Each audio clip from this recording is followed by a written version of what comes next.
निर्भया बेटी थी उसको जस्टिस मिला, पर हाथरस की बेटी अभी भी जस्टिस के लिए, उसका परिवार जस्टिस के लिए रोक रहा है। तो इस चीज के बारे में भी हम सोचें। मैं आमंत्रित करना चाहूंगा डॉक्टर अनिल जैन जी को, national chairman OBC department, all India Congress committee.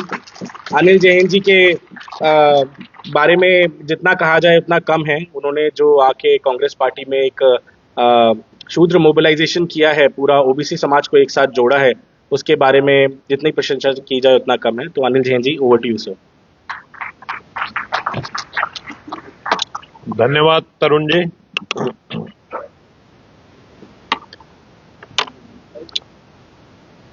जय भीम।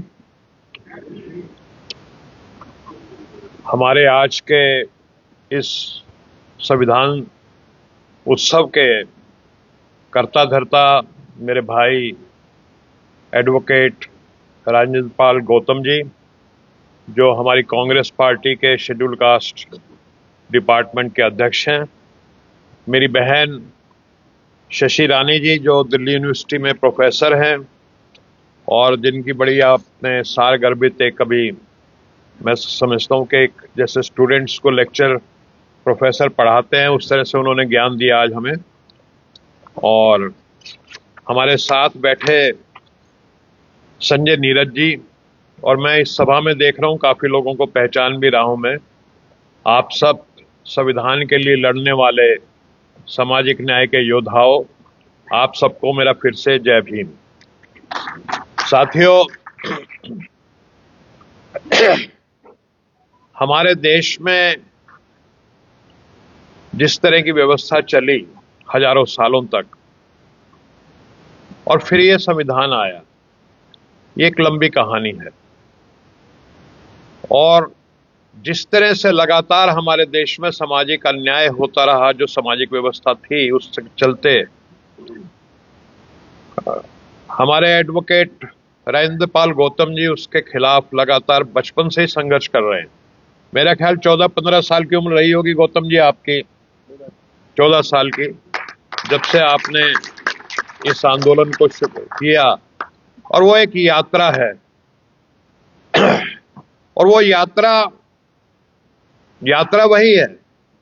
आज कांग्रेस पार्टी में हैं, कांग्रेस पार्टी में भी वही काम कर रहे हैं जो कांग्रेस पार्टी में नहीं थे तब भी यही काम करते थे, काम नहीं बदला है।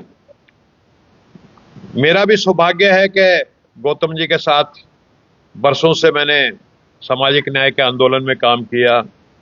संविधान बचाओ संघर्ष समिति एक हमारी संस्था होती थी, उसमें हमने काम किया, साथ साथ बहुत प्रोग्राम किए।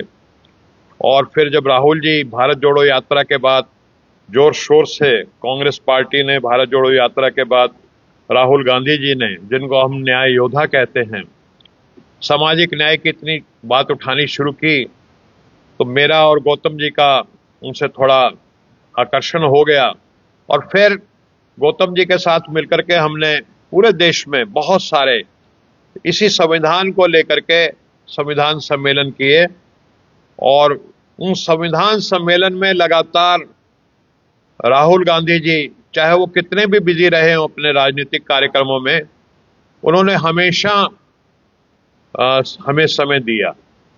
और मैं इस ऑडिटोरियम में गौतम जी के सामने बैठे हुए हैं, ये साक्षी हैं, आप सबको बताना चाहता हूं कि पिछले 1-1.5 साल में जितने कार्यक्रम हमारे न्याय योद्धा राहुल गांधी जी ने संविधान को लेकर के हम लोगों को दिए, उतने शायद किसी भी एक संस्था को या एक डिपार्टमेंट को कार्यक्रम नहीं दिए।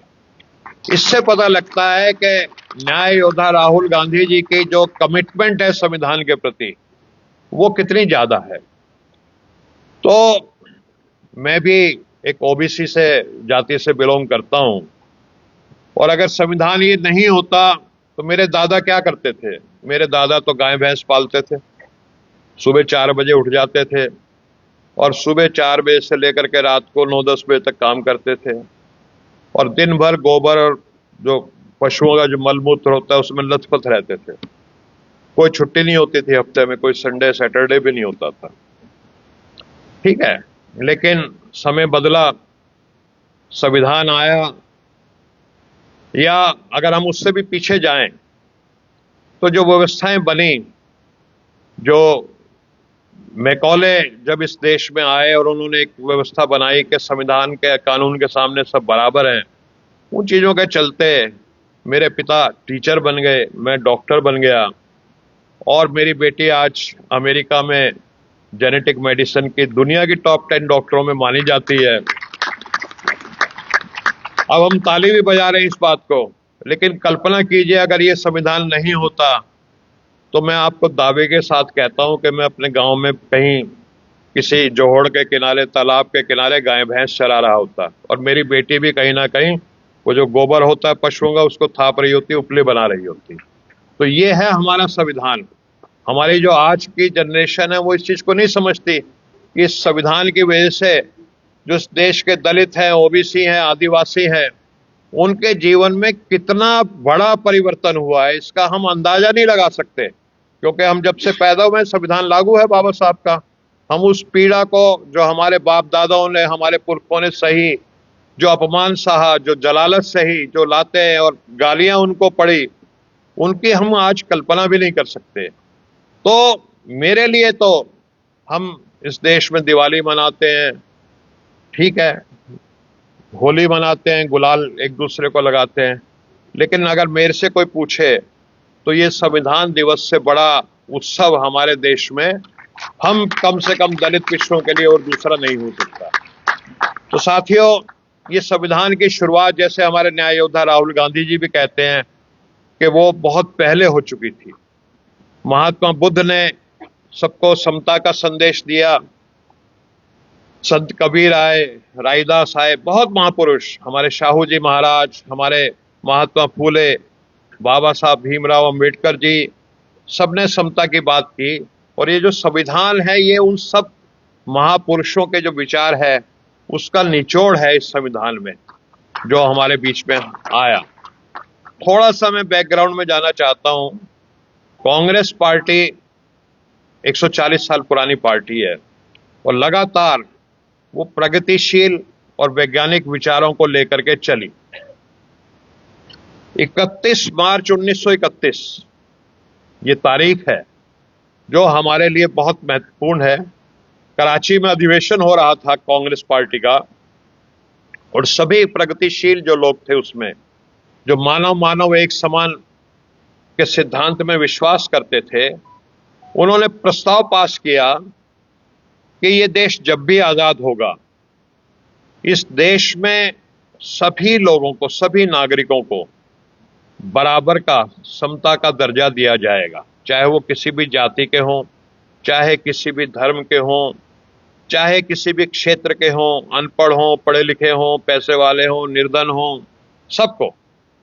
और जब हमारा देश आजाद होता है 15 अगस्त 1947 को और संविधान बनाने की बात आती है तो महात्मा गांधी जी, जो पंडित जवाहरलाल नेहरू उस समय प्रधानमंत्री थे, उनको बुलाते हैं और उनको कहते हैं कि देखिए, हमने एक प्रस्ताव पास किया था 31 मार्च 1931 को कि संविधान इस देश का मानवता के आधार पर बनेगा और उस संविधान को बनाना है तो उसके लिए बेस्ट पॉसिबल, सबसे सक्षम इंसान को, सबसे उत्तम सर्वोत्तम इंसान को लाना पड़ेगा।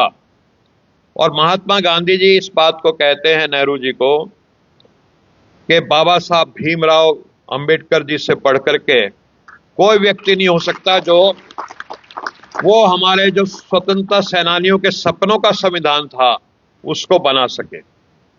तो बाबा साहब भीमराव अंबेडकर तो उनकी तो अलग पार्टी थी, शेड्यूल कास्ट फेडरेशन, कांग्रेस में तो नहीं थे वो।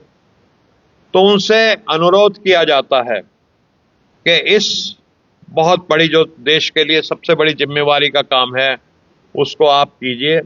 और बाबा साहब इसको सहर्ष स्वीकार करते हैं। इस चैलेंज को, एक बहुत बड़ी चुनौती थी उनके लिए। तो साथियों, वो संविधान बनता है और आज पिछले 70 साल में जो कहानी मैंने अपनी बताई, अपने दादा की, पिता की, बेटी की, मैं समझता हूं इस हॉल में जो बैठे हैं बहुत से हमारे साथी महसूस कर रहे होंगे कि उससे मिलती जुलती कहानी आपकी भी है कि उस संविधान से क्या लाभ हुआ। तो इस संविधान में आज के समय में एक खतरा भी है। आप देख रहे हैं, अभी सुबह मेरी मुलाकात हुई गौतम जी से, तो आपने जबलपुर का किस्सा बताया। कार्यक्रम करने गए थे, विस्तार से बताएंगे अपनी भाषण में गौतम साहब।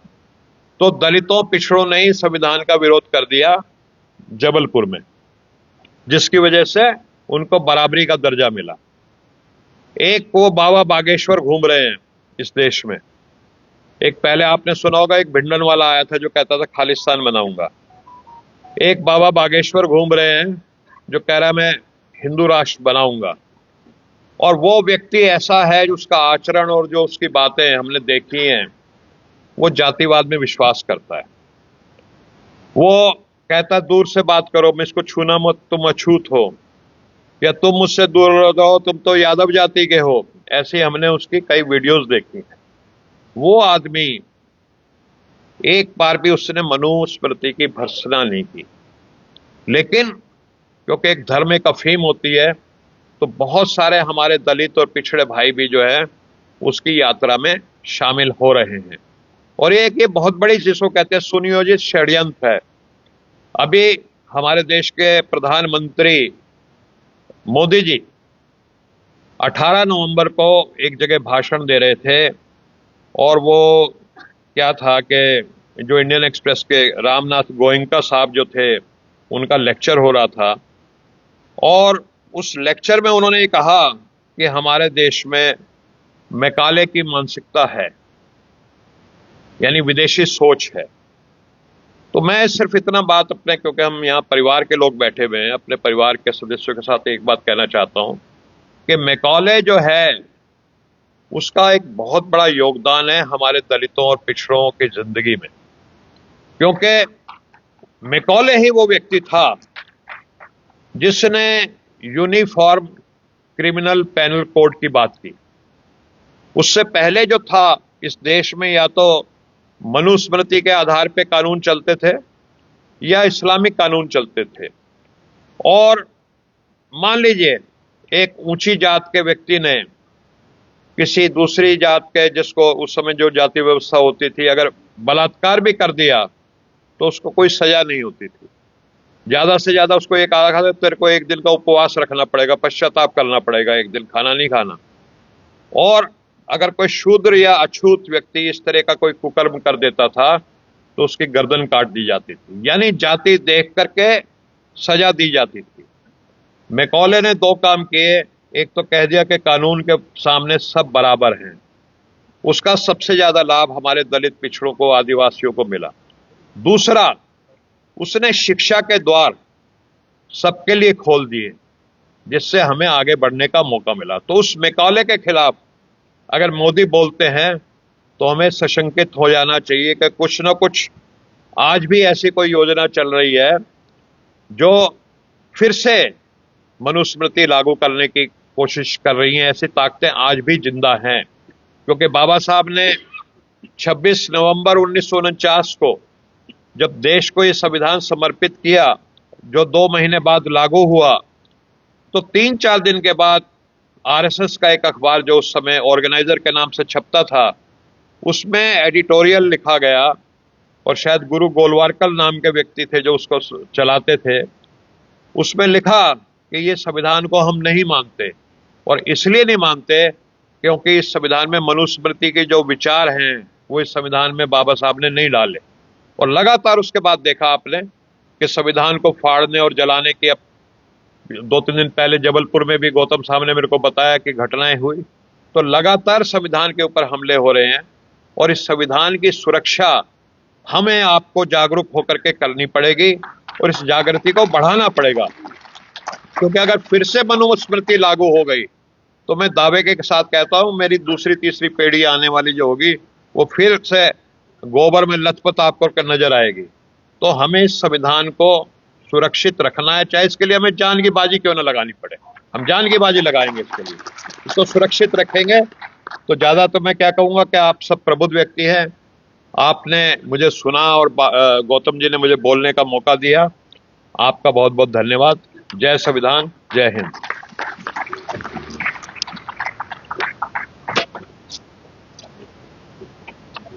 तालियों में मजा नहीं आ रहा। अनिल जैन जी के लिए जोरदार तालियों से। जो व्यक्ति एक मेडिकल डॉक्टर हैं वो बता रहे हैं कि उनके एंसेस्टर्स क्या काम करते थे, और उससे हम सभी रिलेट कर पाते हैं सर यहाँ पे, कि अगर यही चलता रहा और भारत के संविधान की जगह मनुस्मृति का कानून अगर आ गया तो हम लोग वापस से उन्हीं ट्रेडिशनल ऑक्यूपेशंस पे चले जाएंगे जहाँ पे ये लोग हमें देखना चाहते हैं। तो इसी के साथ मैं Shri Rajendra Pal Gautam ji, national chairman SC department, all India Congress committee, sir आपको आमंत्रित करना चाहूंगा। और श्री राजकुमार वेरका जी हमारे साथ हैं यहाँ पे, national commission of schedule caste के वाइस चेयरमैन रहे हैं गवर्नमेंट ऑफ इंडिया में। सर मैं आपसे भी रिक्वेस्ट करूंगा कि आप प्लीज ऊपर स्टेज पे आ जाएं और हमारे बीच में शामिल हों। जोरदार तालियां राजपाल गौतम जी के लिए और राजकुमार वेरका जी के लिए।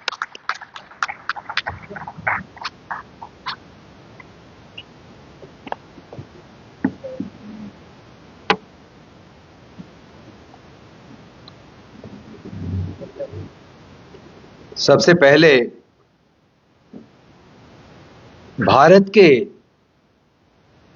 सभी जाति और धर्म के लोगों को बिना किसी पक्षपात के, जिसने बराबरी का दर्जा दिया, मैं उस संविधान को नमन करता हूं।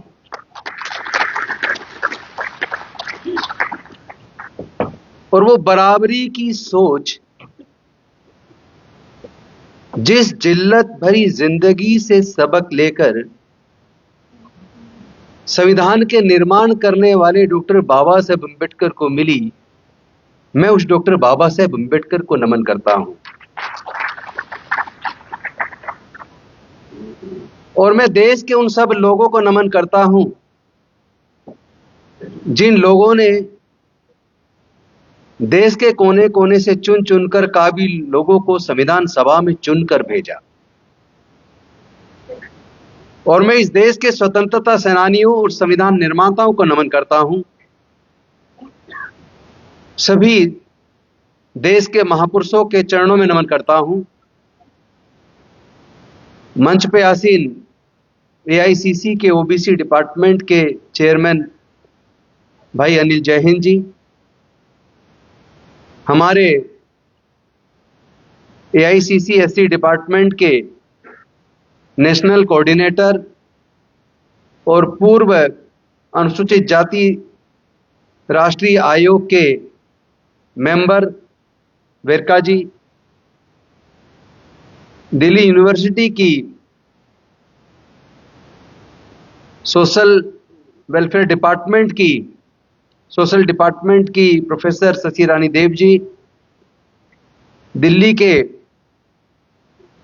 दिल्ली कांग्रेस एससी डिपार्टमेंट के अध्यक्ष नीरज जी, और सभी आज के इस संविधान दिवस समारोह में शामिल मेरे वरिष्ठ और मेरे समकालीन मेरे साथी सहयोगियों, सभी को क्रांतिकारी जय भीम, विनम्र नमो बुद्धाय।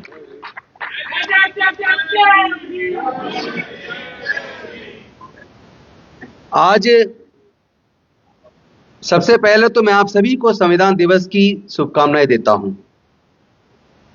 क्योंकि आज ही के दिन संविधान सभा ने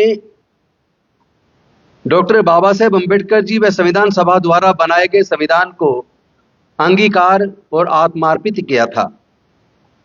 बेशक से संविधान लागू 26 जनवरी 1950 को हुआ हो, लेकिन उसको स्वीकार करना, उसको अडॉप्ट करना, उसको आत्मार्पित करने का दिन आज है।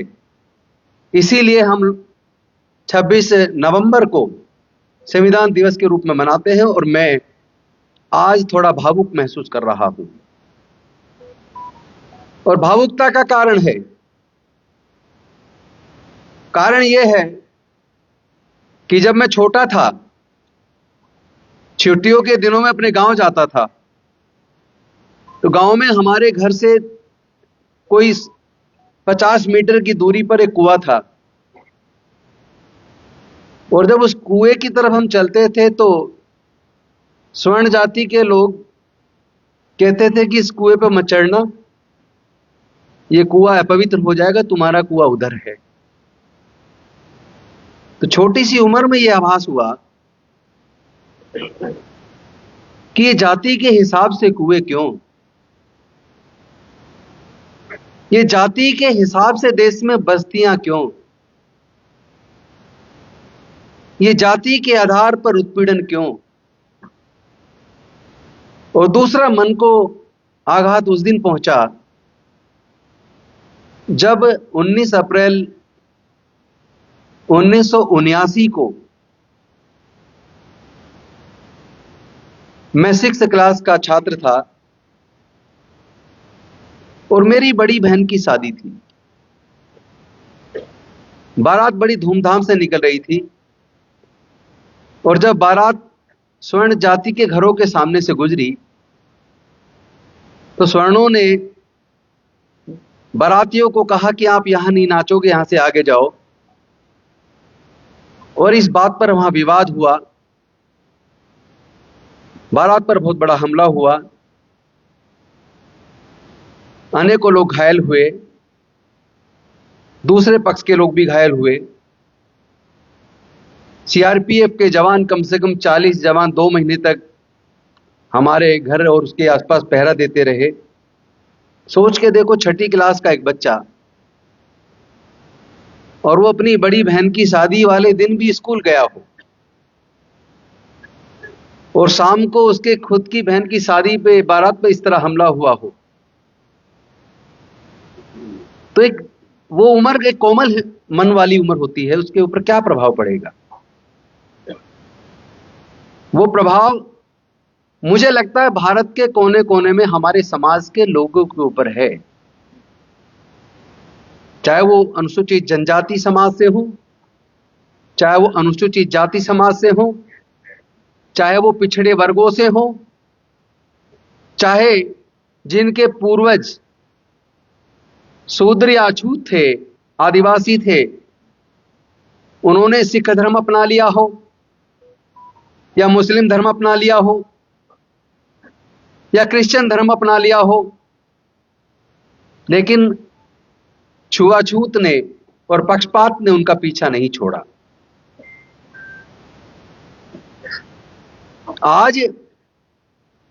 आज के दिन मैं भावुक इसलिए भी हूं, इससे पहले कि मैं अपने संविधान के ऊपर अपनी चर्चा शुरू करूं, इससे पहले मैं आपको परसों यानी 23 नवंबर और 2025 को जबलपुर के अंदर पिछड़े वर्ग के कुशवाहा समाज के एक संगठन ने और सम्राट अशोक क्रांति सेना ने मिलकर सम्राट अशोक धम्म विजय दिवस का एक कार्यक्रम जबलपुर में आयोजित किया। अपने महापुरुषों की विरासत को सेलिब्रेट करना, यह तो पूरे भारत के लिए गौरव की बात थी, लेकिन वहां बजरंग दल और विश्व हिंदू परिषद के लोगों ने आकर कार्यक्रम को डिस्टर्ब करने की कोशिश की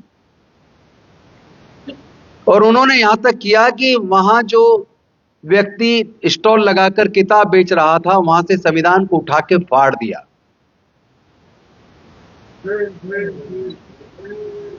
सोच के देखो, जिस संविधान से देश चलता है, क्या उस संविधान से बड़ा देश में कोई दूसरा ग्रंथ हो सकता है क्या? अगर यही प्रतिक्रिया किसी दूसरे के धर्म के पुस्तक को के साथ की हुई होती तो शायद वहां दंगे हो गए होते। हो सकता है किसी की धार्मिक पुस्तक के साथ अपमान वाला कार्य करने वाले की हत्या भी हो जाती, या जो उनके साथी थे उनको गिरफ्तार करके राष्ट्रद्रोह का मुकदमा बनाकर उन लोगों को आज जेल में डाल दिया गया होता। लेकिन ऐसा नहीं हुआ। कुछ देर बाद वहां पुलिस आई और वो बजरंग दल विश्व हिंदू परिषद के लोगों की तरफ से कार्यक्रम करने वालों को परेशान करने के लिए आई। क्योंकि जिन लोगों ने विघ्न डाला और संविधान को फाड़ा, उन लोगों को आयोजक लोगों ने इमोशनल होके उनको पकड़ लिया और उनके साथ धक्का मुक्की की, मार पिटाई हुई। इस बीच बहुत सारे लोग हॉल से बाहर गए। उन्होंने पुलिस को कहा कि क्या संविधान का अपमान करना, संविधान को फाड़ना, ये राष्ट्रद्रोह नहीं है? जो आप राष्ट्रद्रोह करने वालों की तरफ से आके कार्यक्रम करने वालों को परेशान कर रहे हो। माहौल को गर्म होता देख वहां से पुलिस गई, मामला रफा दफा हुआ। कुछ देर बाद एसपी भी आए, कुछ गुंडे औजार हथियार लेकर आए, पुलिस ने उसको रफा दफा किया और इस बीच मेरी स्पीच चल रही थी। लेकिन अब मैं जो असली बात बताना चाहता हूं, जिस पे आपका ध्यान चाहता हूं, मेरी स्पीच खत्म होने के बाद जब हम लोग बाहर निकले, पूरी बैरिकेडिंग पुलिस की हो रखी थी और दूसरी तरफ 400-500 लोग औजार हथियार लेके हमला करने के लिए आए हुए थे। बहरहाल पुलिस तब तक इतनी हो चुकी थी कि हम वहां से सेफली निकले और मैंने आयोजकों से पूछा कि ये जो लोग हाथों में औजार हथियार लेकर आए हैं, इनका नेतृत्व कौन लोग कर रहे हैं? तो उन्होंने कहा कि कुछ स्वर्ण जाति के लोग हैं जो सम्राट अशोक, बुद्ध, बाबा साहेब अम्बेडकर और संविधान की खिलाफत करते हुए ये बदतमीजी कर रहे हैं। तो मेरा जो असली संशय मन में था, वो सवाल का जवाब नहीं मिला। मैंने फिर सवाल दोबारा पूछा। मैंने पूछा कि ये नेतृत्व करने वाले स्वर्ण हैं, लेकिन ये जो 400-500 लोग हैं जो हाथों के अंदर लाठी, डंडे, त्रिशूल, बल्लम लेके आए हैं, ये लोग अचानक नहीं आए होंगे, कहीं बस्ती से लाए गए होंगे आसपास से। ये कौन लोग हैं? तो उन्होंने बताया कोरी जाति के लोग हैं। कोरी जाति कौन है? कहीं पे कोरी कहते हैं तो कहीं पे कोली कहते हैं, और ये जाति शेड्यूल्ड कास्ट के अंदर आती है। पूरे भारत में ये जाति शेड्यूल्ड कास्ट में आती है और गुजरात में ये जाति पिछड़े वर्ग में आती है।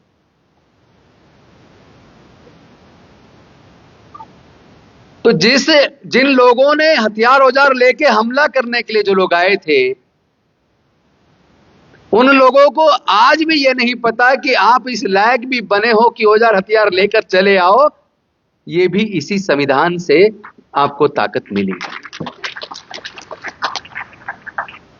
वरना जो लोग आपका नेतृत्व कर रहे थे, जो आपको बेला फुसला कर लाए, वो लोग कभी आपको अपने पास नहीं बिठाते आपकी जाति की वजह से। तो जो मेरा एक संशय था, जो आपने वर्षों से मेरा भाषण सुने होंगे, जिसमें कई बार मैंने कहा है कि जब जब दलितों पर, पिछड़ों पर जुल्म होता है, उनके ऊपर हमले होते हैं, हमारी बहन बेटियों की इज्जत लूट के उनकी हत्या कर दी जाती है, तो कभी भी दलितों के, आदिवासियों के, पिछड़ों के ऊपर होने वाले जुल्म के खिलाफ आपने कभी आरएसएस, बजरंग दल, विश्व हिंदू परिषद को प्रदर्शन करते हुए नहीं देखा होगा। वो संगठन जो अंदर से, मन से, मनुस्मृति के हिसाब से देश को चलाना चाहते हैं, वो संगठन जो डॉक्टर बाबा साहेब अम्बेडकर जी के संविधान से और डॉक्टर बाबा साहेब अम्बेडकर के समाज से नफरत करते हैं, वो संगठन कभी भी दलित, पिछड़े, आदिवासियों के ऊपर होने वाले जुल्म, अत्याचार, हत्याएं, बलात्कार के खिलाफ कभी भी खड़े नहीं होते। लेकिन जब जब कहीं धार्मिक जुलूसों के अंदर बजरंग दल या विश्व हिंदू परिषद के लोग तलवारें लहराते हैं, लाठियां चलाते हैं, भड़काऊ भाषण देते हैं, चर्च के सामने, मस्जिद के सामने जाकर दूसरे धर्म के लोगों को उकसाने का प्रयास करते हैं, तो याद रखना उसमें वो जो भीड़ होती है वो अनुसूचित जाति, जनजाति, पिछड़े वर्ग की होती है। अनुसूचित जाति, जनजाति, पिछड़े वर्ग के वो लोग, उनको ये एहसास ही नहीं है कि तुम्हारी हजारों साल की गुलामी और बदहाली और उत्पीड़न का कारण क्या है। उनको ये पता ही नहीं है कि जब तक भारत में मनुस्मृति का शासन था तब तक आपको ना पढ़ने का अधिकार था, ना ज्ञान अर्जित करने का अधिकार था, ना व्यापार करने का अधिकार था, ना संपत्ति जोड़ने का अधिकार था। यहां तक कि जो मानवता के प्राकृतिक अधिकार होते हैं उनको वो भी न मिले थे। तो जो अधिकार मिले वो डॉक्टर बाबा साहेब अंबेडकर जी के संविधान से मिले हैं। और आज का दिन इसलिए भी सेलिब्रेट करने के लिए बहुत महत्वपूर्ण है क्योंकि इस संविधान को बनाने के प्रक्रिया में 2 साल 11 महीने 18 दिन लगे। 160 से ज्यादा मीटिंगें हुई संविधान सभा की और 11 सत्र हुए।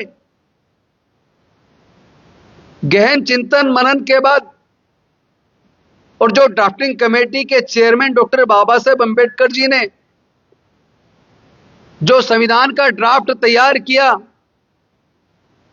उसके एक एक पहलू पर, एक एक आर्टिकल पर संविधान सभा में विस्तार से चर्चा होने के बाद जो जो सवाल संविधान सभा के सदस्यों ने किए, डॉक्टर बाबा साहेब अंबेडकर जी ने अपने तर्क से, अपनी बुद्धि से, अपने ज्ञान से एक एक तर्क रखते हुए हर सदस्य को, संविधान सभा के सदस्य को जब संतुष्ट कर दिया तब एक एक अनुच्छेद पारित हुआ।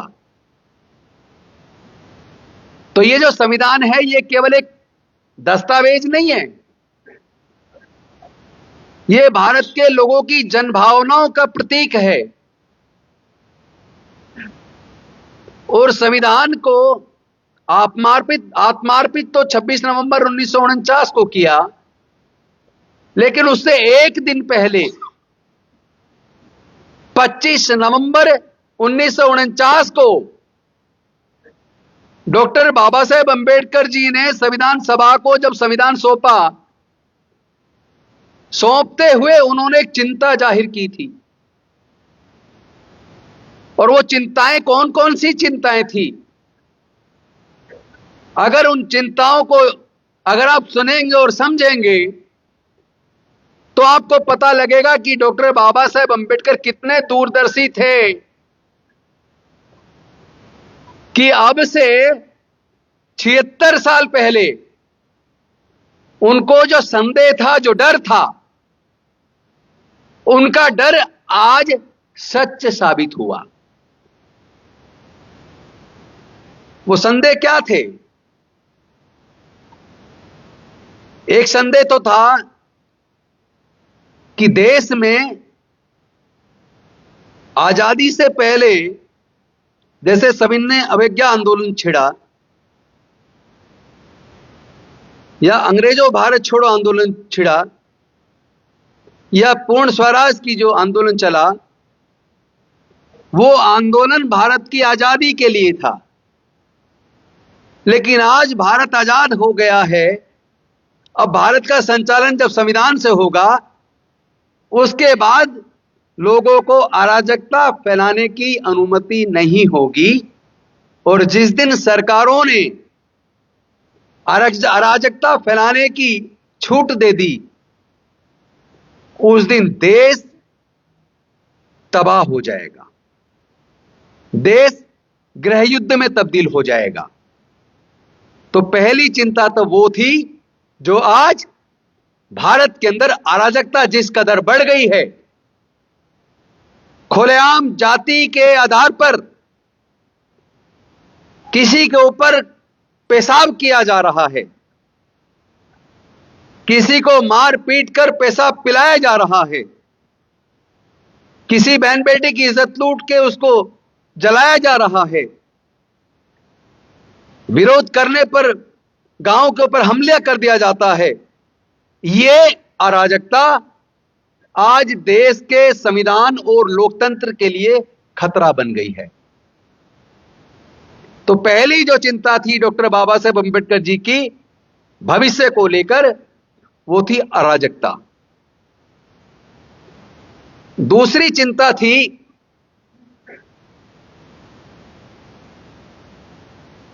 नेता के प्रति अंधभक्ति, व्यक्ति पूजा। उसी संविधान सभा के सामने चिंता जाहिर करते हुए 25 नवंबर 1949 को डॉक्टर बाबा साहेब अंबेडकर जी ने कहा था कि जिस दिन भारत के लोग किसी नेता के प्रति इतने अंधभक्त हो जाएंगे कि वो नेता उन्हीं के खिलाफ कानून बनाना शुरू कर दे, उन्हीं लोगों के हक और अधिकार को छीनना शुरू कर दे, उन्हीं लोगों की प्रॉपर्टीज को लेके कुछ पैसे वालों को देना शुरू कर दे, और उसके बावजूद जिसकी प्रॉपर्टी छिन रही है, जिसको मारा पीटा जा रहा है, जिसका अधिकार छीना जा रहा है, वो व्यक्ति फिर भी उसके प्रति अंधभक्त होकर और बुराई का विरोध करना छोड़कर अंधभक्त हो जाएगा। उस दिन भारत के लोग अपनी आजादी व अधिकार खो देंगे। तो आज भारत के अंदर एक नेता के प्रति इतना अंधभक्ति पैदा की गई है, इस हद तक अंधभक्ति पैदा की गई है कि उस नेता ने भारत सरकार की अनेकों कंपनियों को बेचकर बड़े पूंजीपतियों के हाथ में सौंप दिया, देश के अनेकों किसानों की जमीनों को छीनकर 1 रुपया मीटर के हिसाब से भारत के 2 पूंजीपतियों को सौंप दिया। और अभी अभी 2 दिन पहले लेबर से संबंधित कानूनों की एक ऐसी अधिसूचना जारी की कि जो डॉक्टर बाबा साहेब अंबेडकर जी ने 1942 से 1946 के बीच ब्रिटिश वायसराय की काउंसिल में लेबर मिनिस्टर रहते हुए जो मजदूरों के काम के घंटे 14 घंटे से घटाकर 8 घंटे कर दिए थे, आज के इस देश के प्रधानमंत्री ने और सरकार ने काम के घंटे 8 घंटे से बढ़ाकर 12 घंटे कर दिए। जो उस वक्त डॉक्टर बाबा साहेब अंबेडकर जी ने ट्रेड यूनियन बनाकर मजदूरों को जो अधिकार दिए थे, आज के इस नेता ने जिसके प्रति अंधभक्ति पिछले वर्षों में बढ़ी है, उसने उन मजदूरों को कभी भी निकालने का हक फैक्ट्री के मालिकों को दे दिया है। मजदूरों से जो न्याय के लिए हड़ताल करने का उनको अधिकार बाबा साहेब ने दिया था, उस मजदूरों के हड़ताल करने के हक को भी छीन लिया है। अब सोच के देखो कि अगर चुनाव आयोग लोगों की वोट की चोरी करेगा, पूरे के पूरे चुनाव को चोरी करवा देगा, जायज लोगों की वोट कटवा देगा, एसआईआर के नाम पे आप देख रहे हैं पिछले कुछ दिनों में लगभग 20 बीएलओज आत्महत्या कर चुके हैं। और उस चुनाव आयोग अगर बेईमानी से चुनाव किसी को जिता दे, तो पहले तो यह व्यवस्था थी कि ऐसे चुनाव आयोग को सजा हो सकती है, लेकिन पिछले दिनों भारत की सरकार ने एक ऐसा कानून पास किया कि चुनाव आयोग और उसके जो कमिश्नर्स और चीफ कमिश्नर हैं, उनके खिलाफ कोई कार्रवाई नहीं की जा सकती।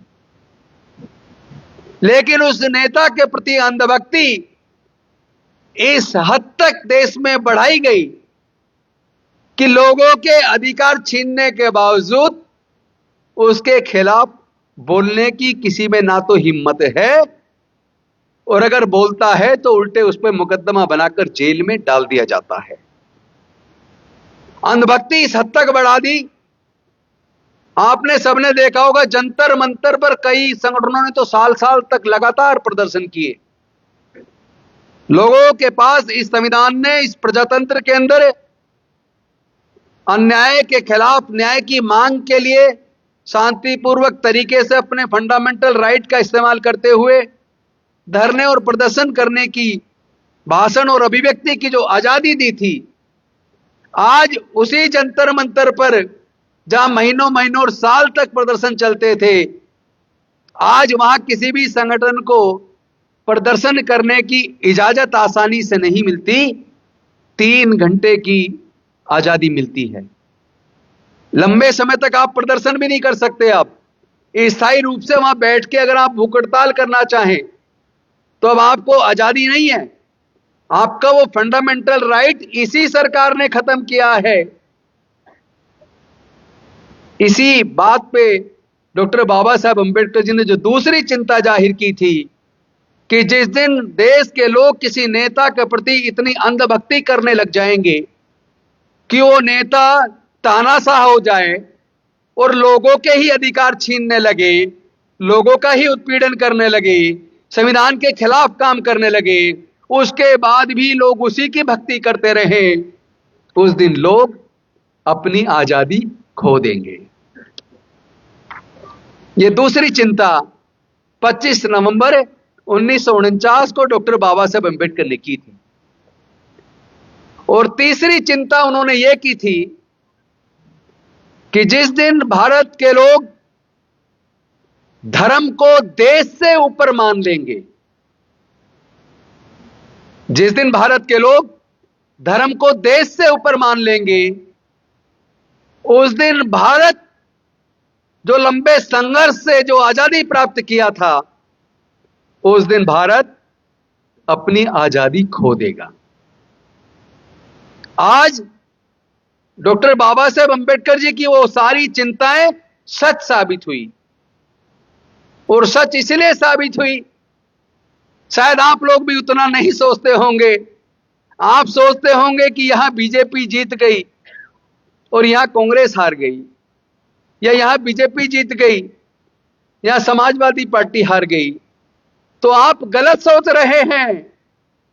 यह हार ना तो कांग्रेस की है, ना आरजेडी की है, ना समाजवादी पार्टी की है, और ना ही यह जीत भारतीय जनता पार्टी की है, ना ही यह जीत जेडीयू की है। यह पूरे भारत की हार है। यह भारत के प्रजातंत्र की हार है। यह जो 1 vote 1 value, 1 man 1 vote 1 vote 1 value, ये जो डॉक्टर बाबा साहेब अंबेडकर जी ने अधिकार दिया था, आज उस वोट के अधिकार की हार है। क्योंकि कोई पार्टी देश में नहीं जीत रही, बल्कि 2 बड़े पूंजीपति जीत रहे हैं और भारत के देश की जनता हार रही है। आपको याद होगा, इसी बिहार के चुनाव के दौरान अमित शाह जी ने कहा था एक भाषण में कि बिहार में फैक्ट्रियां इसलिए नहीं खुल पा रही क्योंकि यहां पे जमीन की कमी है। लेकिन उसी बिहार में किसानों से जमीन छीनकर 1030 एकड़ जमीन 1 रुपए गज पर अडानी जी को दे दी। तो देश के प्रधानमंत्री और देश के गृह मंत्री 2 पूंजीपतियों की नौकरी कर रहे हैं, जबकि संविधान ने उन्हें देश की जनता की नौकरी करने के लिए जनसेवक बनाया था। लेकिन वो जनसेवक बनने की बजाय 2 पूंजीपतियों के गुलाम हो गए। अरे व्यक्ति गुलाम हो जाता हमें तकलीफ नहीं थी, लेकिन देश का प्रधानमंत्री और गृह मंत्री अगर गुलाम हो जाए तो देश गुलाम हो जाएगा। आज ये चिंतन करने का समय है आज के दिन कि भारत के संविधान ने हमें क्या दिया और मनुस्मृति ने हमसे क्या छीना। क्यों ये संविधान, ये दस्तावेज हम सब के लिए पूजनीय है, क्यों हमें इसकी वैल्यू करनी चाहिए। अगर इसको समझना चाहते हो तो आप और हम सबको मिलके अपने बुजुर्गों के इतिहास को पढ़ना पड़ेगा। कौन से कारण है कि हमारे लोग गांव के दक्षिणी दिशा में जहां कूड़ा करकट पड़ा होता था उधर बसाए जाते थे। कौन से कारण है कि वो सार्वजनिक तालाब जहां जानवर मलमूत्र कर सकता था, लेकिन इस देश के अछूत और शूद्र उस सार्वजनिक तालाब से भी पानी नहीं ले सकते थे। कौन से कारण है कि भारत में दलित, अछूत, वंचित वर्ग के लोग ज्ञान अर्जित नहीं कर सकते थे और संपत्ति नहीं जोड़ सकते थे। इस बात को समझेंगे, उसके इतिहास को जानेंगे तो आपको इस डॉक्टर बाबा साहब अंबेडकर जी के संविधान की वैल्यू का पता चलेगा। और उस वैल्यू को बताने के लिए मैं थोड़े से एग्जाम्पल दूंगा। साथियों, आजादी से पहले आपको सबको पता होगा भारत 562 रियासतों में बटा था। भारत अनेकों बार, एक बार नहीं, दो बार नहीं, अनेकों बार गुलाम हुआ। और इस बात के भी प्रमाण हैं कि भारत के अंदर विदेशी आक्रमणकारी अपने आप नहीं आए। अक्सर भारत के ही किसी राजा ने अपने पड़ोसी राजा को हराने के लिए किसी विदेशी को बुलाया, उसका साथ दिया। और जब इतिहास को देखोगे, पढ़ोगे, खोजोगे तो पता लगेगा वो गद्दारी करने वाले कभी भी आपको शूद्र, अछूत और आदिवासी नहीं मिलेंगे। वो देश के साथ गद्दारी करने वाले विदेशी आक्रमणकारियों को भारत में आमंत्रित करके हमारे देश पे कब्जा करने का आमंत्रण देने वाले स्वर्ण जाति के लोग मिलेंगे। हमारे लोगों ने कभी किसी दूसरे के हक और अधिकार को नहीं छीना। 14-14, 15-15 घंटे काम करने के बाद भी मजदूरी नहीं मिलती थी, घर का बचा हुआ खाना मिलता था। तो मनुस्मृति ने हमें क्या दिया? मनुस्मृति ने हमें गुलामी दी। मनुस्मृति डॉक्टर बाबा साहब अंबेडकर जी के संविधान से और अंग्रेजों के बनाए कानून से पहले का संविधान था, जिससे भारत के समाज की सामाजिक व्यवस्था का संचालन होता था। मनुस्मृति में सजा का प्रावधान भी था। उसमें मनुस्मृति में भारत के समाज को, क्योंकि जिस वक्त मनुस्मृति का शासन भारत में लागू हुआ उस वक्त तक न दुनिया में सिख धर्म था, न दुनिया में इस्लाम धर्म था, और भारत में तब तक ईसाई धर्म भी नहीं आया था। तो भारत में जितने भी लोग थे, जिस वक्त मनुस्मृति भारत में बनी और लागू हुई, उस वक्त भारत में सभी लोग भारत के लोग थे। हिंदू, मुसलमान और सिख, ईसाई थे ही नहीं। एक ही व्यवस्था थी। दो तरह के लोग भारत में थे, एक आर्य और एक अनार्य, एक मूल निवासी और एक जो बाद में भारत में आए। दो समाज थे और मनुस्मृति ने उस समाज को 4 भागों में बांट दिया। वर्ण व्यवस्था बनाई और वर्ण व्यवस्था में मनुस्मृति में ब्राह्मण को सबसे ऊपर रखा, दूसरे नंबर पे क्षत्रिय को रखा, तीसरे नंबर पर वैश्य को रखा और चौथे नंबर पर शूद्र को रखा।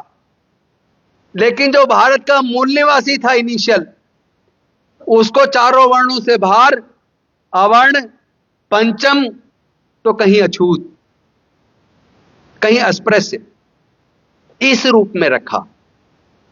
और उस मनुस्मृति में जो सजा का प्रोविजन था, उस मनुस्मृति रूपी संविधान में समाज में होने वाले किसी भी अपराध के लिए जो सजा का प्रोविजन था, वो इस तरह था कि अगर कोई जुर्म, मान लो चोरी हुई, चोरी ब्राह्मण ने की तो कोई सजा नहीं, चोरी क्षत्रिय ने की तो 4 कोड़े, और वही चोरी किसी वैश्य ने की तो 8 कोड़े, और वही चोरी किसी शूद्र ने, अनिल जैन जी जैसे शूद्र ने की तो 12 कोड़े, और वही चोरी अगर राजेंद्र पाल गौतम जैसे अछूत ने की तो उसकी तो खैर मारते मारते हत्या हो जाए।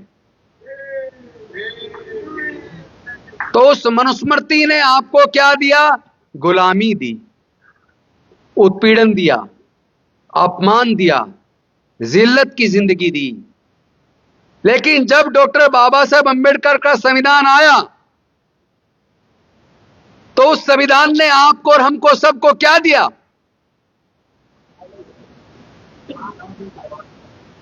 उस संविधान ने भारत के वो तमाम लोग जिनको लगभग 1500 साल तक ज्ञान से, संपत्ति से, व्यापार से, मानवता के दर्जे से, सभी प्रकार के प्राकृतिक अधिकारों से दूर रखा था, डॉक्टर बाबा साहेब अंबेडकर जी ने वो सारे अधिकार हमें और आपको सबको दिए।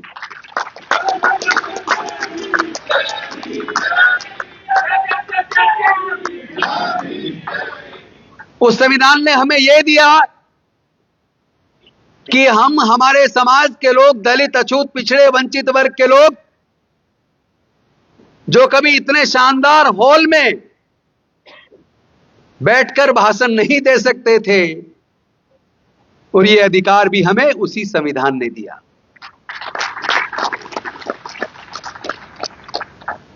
उन्नीस 1935 से पहले भारत में वोट डालने का अधिकार इनकम टैक्स पे करने वाले लोगों को, ग्रेजुएट्स को और बड़े जमींदारों को था। लेकिन इस संविधान ने भारत में स्त्री हो या पुरुष हो, अमीर हो या गरीब हो, पढ़ा लिखा हो या अनपढ़ हो, मजदूर हो या किसान हो, सभी लोगों को समान रूप से वोट का अधिकार दिया। एक व्यक्ति एक वोट, एक वोट एक कीमत, यह संविधान ने दिया।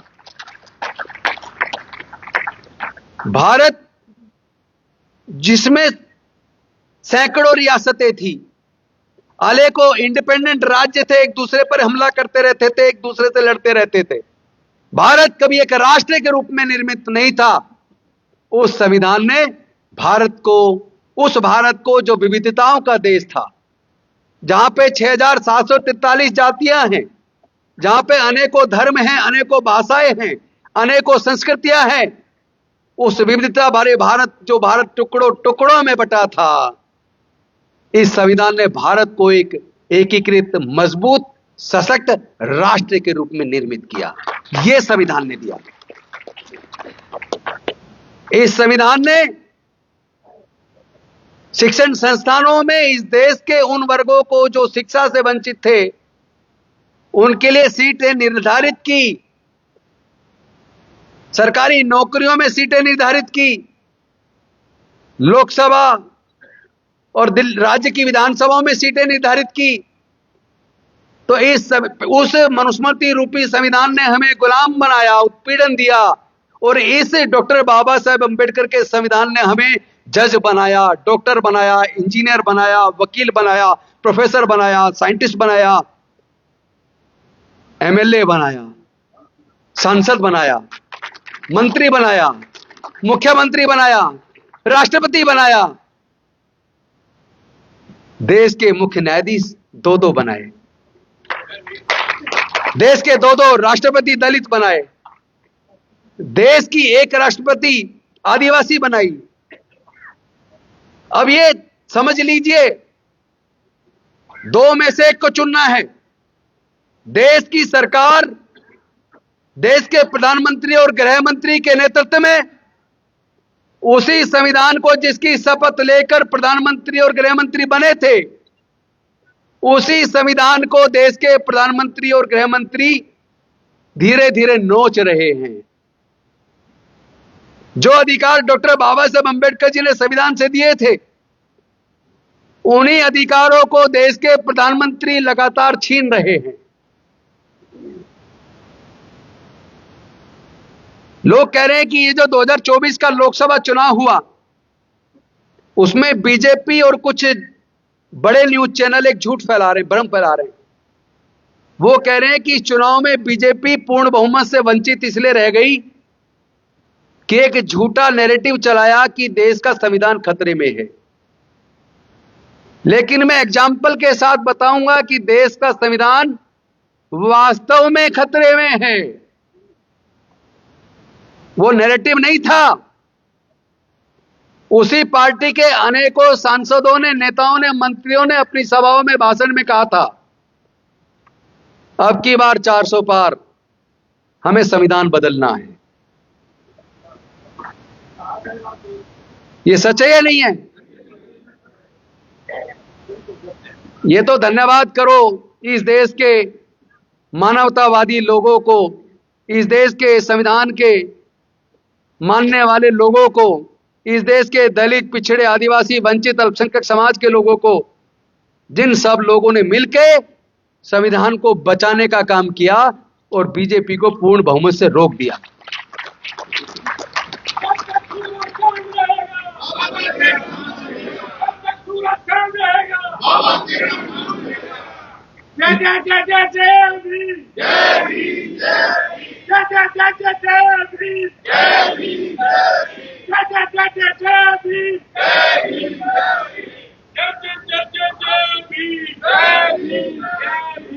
साथियों, जबलपुर की घटना यह बताती है कि मोदी जी के शासन में कुछ वर्ष पूर्व दिल्ली के जंतर मंतर पर कुछ देशद्रोहियों ने भारत के संविधान को खुलेआम फाड़कर जलाया था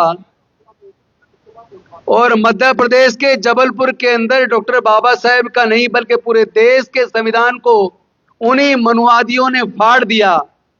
और अभी तक मध्य प्रदेश की सरकार ने देश के संविधान को फाड़ने वाले, देश का संविधान का अपमान करने वाले उन देशद्रोहियों के खिलाफ कोई कार्रवाई नहीं की।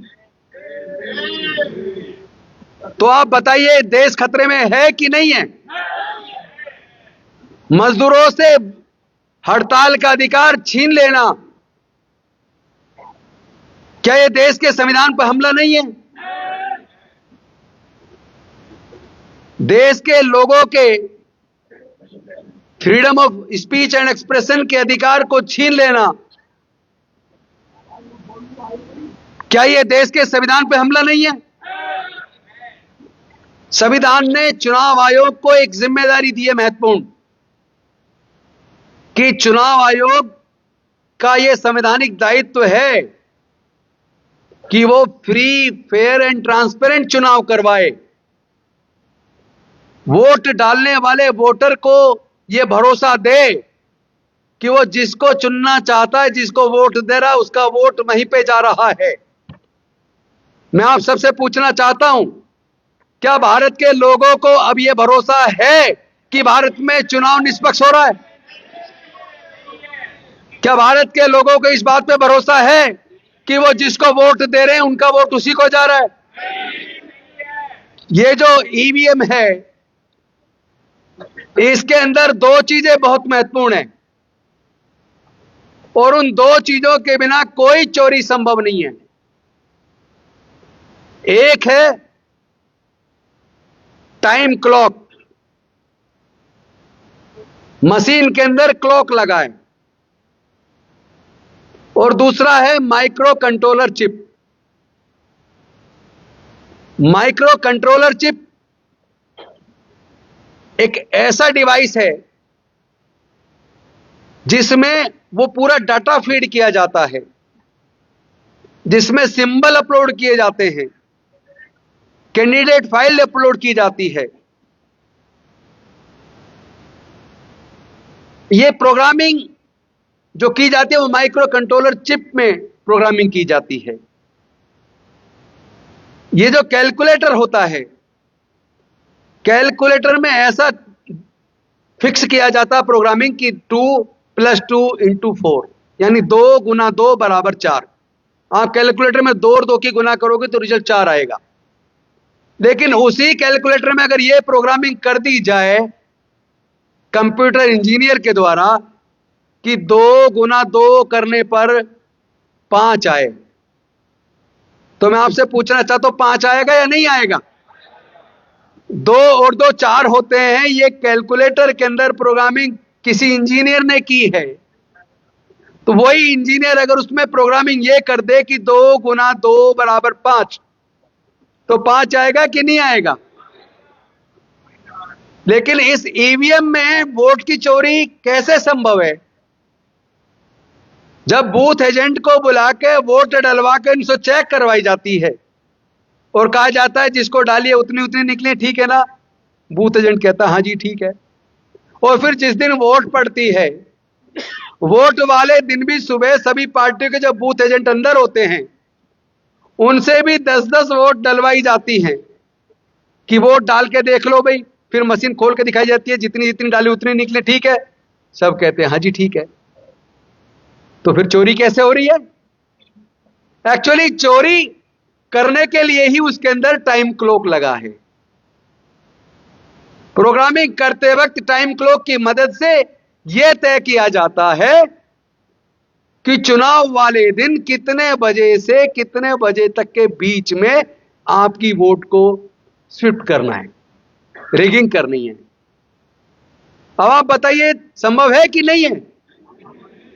एलन मस्क ने भी कहा ईवीएम सेफ नहीं है। अनेकों लोगों ने, विद्वानों ने, इंजीनियर्स ने बकायदा ईवीएम से कैसे वोट चोरी होती है करके दिखाया है।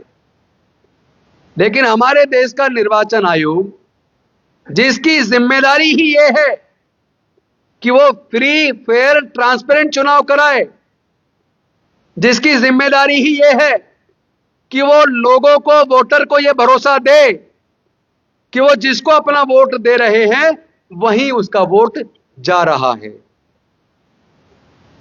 तो अगर ईवीएम से वोट चोरी हो रही है, चूंकि जब कई जगह ऐसे एग्जाम्पल आपने देखे होंगे कि एक चुनाव क्षेत्र में हमने देखा है कि बीएसपी का कैंडिडेट, जहां उसका खुद का घर है, जिस बूथ पे उसका खुद का, उसके परिवार का वोट है, जब उस बूथ की काउंटिंग आई, मशीन खुली, तो उस अपने बूथ पे उसको एक भी वोट नहीं मिला। और उस बीएसपी के कैंडिडेट ने कहा कि एक बार को मैं मान लेता हूं कि मेरे घर के आधे लोग मेरे से नाराज होंगे, वो मुझे वोट नहीं देंगे, किसी और को दे सकते हैं, लेकिन मेरा खुद का वोट कहां गया? इसका जवाब इलेक्शन कमीशन नहीं देता।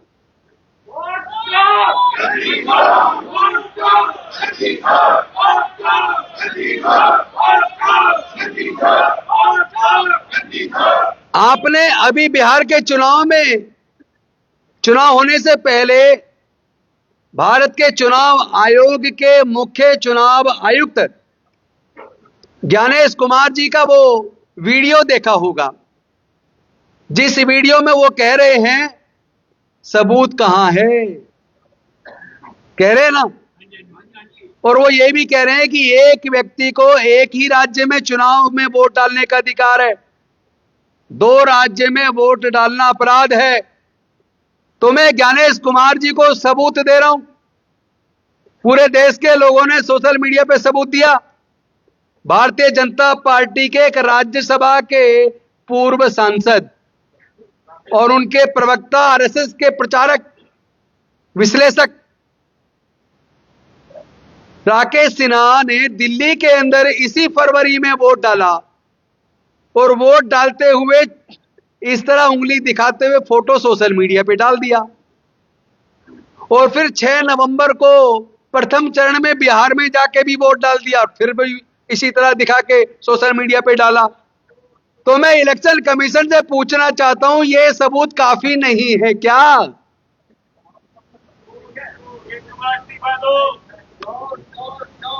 तो इसका मतलब चुनाव आयोग की निष्पक्षता, बिल्कुल खत्म है।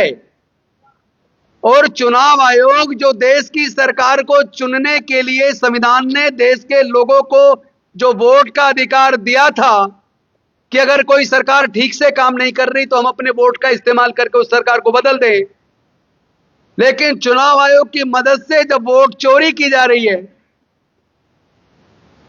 तो उस वक्त अगर चुनाव आयोग खामोश है तो क्या ये भारत के संविधान व लोकतंत्र पर हमला नहीं है?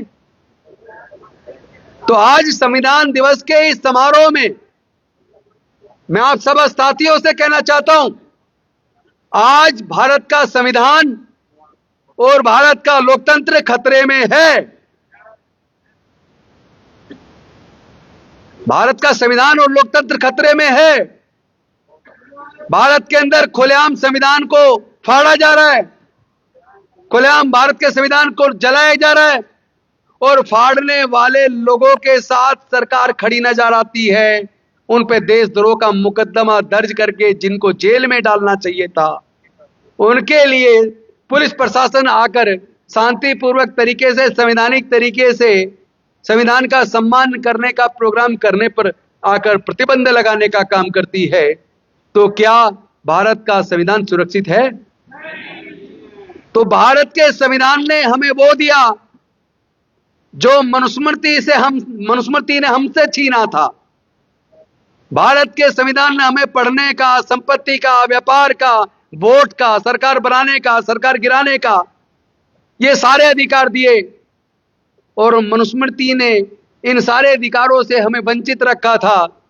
दुख तब होता है कि कोई व्यक्ति आके कहे कि हमें हिंदू राष्ट्र बना रहा है, वो हिंदू राष्ट्र बनाने की यात्रा निकाले और वो मंत्री जो संविधान की शपथ लेते हैं मंत्री बनते वक्त, वो उस यात्रा में उस व्यक्ति को साथ लेकर घूमते हैं। तो क्या वो लोग जिन्होंने संविधान की शपथ ली थी कि उनकी नजर में वो कोई जाति धर्म मायने नहीं रखती, वो सरकार में रहते हुए सारे फैसले बिना राग द्वेष के संवैधानिक तरीके से फैसले लेंगे, निष्पक्ष रूप से लेंगे, बिना डरे, बिना राग द्वेष के लेंगे? तो क्या हमारे देश के वो सारे नेता जो खुलेआम दूसरे धर्म पर आए दिन हमला कर रहे हैं, इस देश के दलित, पिछड़े, आदिवासी और माइनॉरिटी के लोगों के ऊपर हमला करने वाले को, लोगों को बचाने का काम कर रहे हैं, क्या ये देश के संविधान पर हमला नहीं है? तो देश का प्रजातंत्र जिसका आधार समता, स्वतंत्रता, बंधुता और न्याय, ये चार चीज थी जो डॉक्टर बाबा साहब अम्बेडकर जी ने संविधान लिखते वक्त कहा था। वो मैं पढ़ के लाइन बताता हूं, फिर मैं अपनी बात को खत्म करूंगा। भाषण का अंतिम संदेश बाबा साहब ने यह दिया था कि स्वतंत्रता की रक्षा केवल कानून की किताब यानी कि संविधान द्वारा नहीं की जा सकती। भारत की स्वतंत्रता की रक्षा केवल संविधान रूपी किताब से नहीं की जा सकती, बल्कि यह सक्रिय, जागरूक और नैतिक रूप से जिम्मेदार नागरिकों के माध्यम से ही संभव है।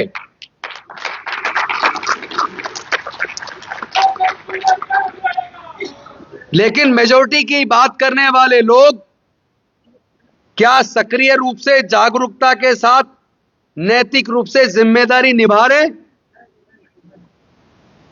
तो फिर संविधान, और दूसरी बात बाबा साहब ने कही थी, नैतिक रूप से जिम्मेदार नागरिकों के माध्यम से ही संभव है जो स्वतंत्रता, समानता और बंधुत्व के सिद्धांतों को अपने जीवन का आधार बनाते हैं। फिर से दोहरा रहा हूं ये लास्ट लाइन, क्योंकि ये महत्वपूर्ण है आज के इस प्रोग्राम के लिए और पूरे देशवासियों के लिए महत्वपूर्ण है। सुन लीजिए जरा, फोटो खींच से रहेंगे बाद में। नैतिक रूप से जिम्मेदार नागरिकों के माध्यम से स्वतंत्रता, समानता और बंधुत्व के सिद्धांतों को अपने जीवन का आधार बनाएं। लेकिन क्या भारत में समानता है? भारत का 90% धन, धरती, व्यापार, प्राकृतिक संसाधन केवल 10% लोगों के कब्जे में है। जबकि डॉक्टर बाबा साहेब अंबेडकर जी ने संविधान के अंदर जो राज्य के नीति निर्देशक तत्व हैं, उनके अंदर कहा है कि ये सरकारों की जिम्मेदारी है कि देश में जो प्राकृतिक संसाधन हैं, उन संसाधनों को पूरे देश के लोगों में समान रूप से बांटे। क्या देश की सरकारें संविधान के हिसाब से प्राकृतिक संसाधनों को देश में रहने वाले सभी जाति धर्म के लोगों को बराबरी से बांट रही हैं? तो पहला तो समानता वाला सिद्धांत यहां विफल होता है। दूसरा, अगर आप घोड़ी पर बारात निकाल रहे हैं और आजाद होने के 78 साल बाद भी एक दलित को घोड़ी पर बारात निकालने पर उस पर हमला किया जा रहा है, तो क्या यह समानता के सिद्धांत के खिलाफ नहीं है? अगर कोई किसी दलित को यह कह के कि तुमने स्वर्णों को कुर्सी से खड़ा होकर सैल्यूट नहीं किया और उसको वो पिटाई करके अपना पेशाब पिलाएं, क्या ये समानता और न्याय के सिद्धांत के खिलाफ नहीं है? तो आज हमारे और आपके सबके लिए बेशक 26 नवंबर संविधान दिवस एक गौरव का दिन है, लेकिन इस सेलिब्रेशन के साथ साथ ये इस बात का चिंतन करने का भी दिन है कि जो डॉक्टर बाबा साहेब अंबेडकर जी ने हमें संविधान के माध्यम से दिया था, क्या वो अब सुरक्षित है? जो पीएसयूज बने, सरकारी नौकरियां मिली, करोड़ों लोगों को जो रोजगार के साधन बने, देश की सार्वजनिक उपक्रम की कंपनियों को भारत सरकार ने बेचकर प्राइवेट हाथों में देकर और 4th क्लास एम्प्लॉयमेंट भारत सरकार और राज्य सरकारों में जो चपड़ासी, सफाई कर्मचारी, माली, चौकीदार, उस तरह की 4th क्लास की नौकरी में ज्यादा अनुसूचित जाति, जनजाति, पिछड़े वर्ग के लोग आते थे, उसको बीजेपी की सरकार ने आउटसोर्स करके ठेके पे देकर हमारे लोगों का सबसे छोटी 4th क्लास की नौकरी को भी ठेके पे देके हमारी नौकरियां छीनने का काम किया। ऐसे में क्या संविधान सुरक्षित है? जो आज की सरकारों ने शिक्षा को इतना महंगा कर दिया कि अब मनुस्मृति की जरूरत नहीं है, बल्कि पैसे के अभाव में आपके बच्चे अपने आप ही पढ़ाई छोड़ रहे हैं, क्योंकि सरकारी इंजीनियरिंग कॉलेज, सरकारी मेडिकल कॉलेज, सरकारी लॉ कॉलेज के अंदर जो फीस है वो इतनी ज्यादा बढ़ा दी गई है। एक एक डिग्री करने के लिए 15 लाख, 20 लाख, 25 लाख, 30 लाख रुपए चाहिए, और हमारे अनुसूचित जाति, जनजाति, पिछड़े वर्ग के लोग, माइनॉरिटी के लोग 98 से 99% ऐसे हैं जिनके परिवार हर महीने में 5,000 से 20,000 रुपए महीने के बीच कमाते हैं। क्या हमारे 99% लोग पैसे के अभाव में ये उच्च शिक्षा छोड़ने के लिए मजबूर नहीं है? तो जब हम पढ़ के आगे बढ़े, मैं पढ़ा तो वकील बना, रिजर्वेशन था तो एमएलए बना, शेड्यूल कास्ट था तो शेड्यूल कास्ट कोटे से मंत्री बना, आप डॉक्टर बने, आप प्रोफेसर बनी, आप में भी कितने लोग अच्छी अच्छी कुर्सी तक पहुंचे। तो जो संविधान ने अधिकार दिए थे उसकी वजह से पहुंचे, लेकिन सरकारों ने आपके शिक्षा को महंगा करके शिक्षा छीन ली। जब आप पढ़ेंगे ही नहीं तो ना वकील बन पाएंगे, ना जज बन पाएंगे, ना इंजीनियर बन पाएंगे, ना डॉक्टर बन पाएंगे।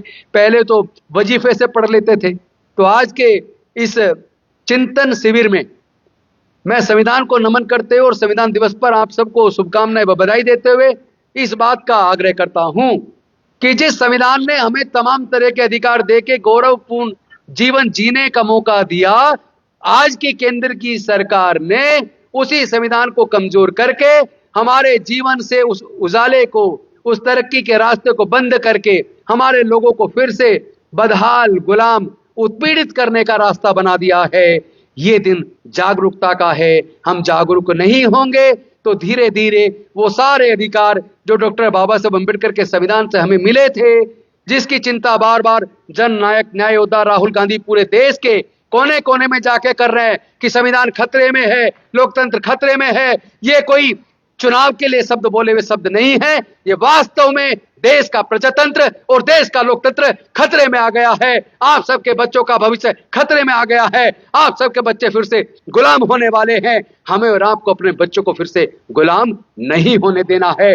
हमको एकजुट होकर जागरूकता के साथ अपनी नैतिक जिम्मेदारियों का वहन करना है और एकजुट होकर संविधान और लोकतंत्र को बचाने की लड़ाई लड़नी है। इन्हीं शब्दों के साथ पुनः आप सबको संविधान दिवस की बहुत बहुत शुभकामनाएं, बहुत बहुत आभार, बहुत बहुत धन्यवाद। नमो बुद्धाय, जय भीम, जय भारत, जय संविधान, जोहार।